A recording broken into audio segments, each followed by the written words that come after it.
I'm J.R. Church. Welcome to today's analysis of the news and our series on amazing discoveries. One day in November 1947, at his home in Jerusalem, Hebrew University professor Eliezer Sukenik gazed upon the fragment of an ancient scroll. It was part of a set of 8 scrolls discovered by an Arab shepherd in a cave near the Dead Sea. Professor Sukenik learned that day that they belonged to an Arab merchant in Bethlehem and that they were for sale. Unfortunately, Jerusalem was a divided city, and Bethlehem lay in enemy territory. It was highly dangerous to venture into Bethlehem.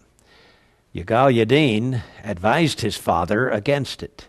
However, on November 29, 1947, Professor Sukenik crossed over into Arab Jerusalem and took a bus to Bethlehem. He was the only Jewish rider. Later in the day, he returned unharmed with 3 ancient scrolls wrapped in paper tucked under his arm. When he arrived in Jerusalem, virtually trembling with excitement, he learned that the United Nations had just passed the resolution that would create a Jewish state. There was something symbolic, I think, in the discovery of the scrolls and their acquisition at the same hour the vote was taken to create the Jewish state. It was as if the Dead Sea Scrolls had been waiting in those caves for 2,000 years, ever since the destruction of Israel in AD 70, until the people had returned and regained their freedom.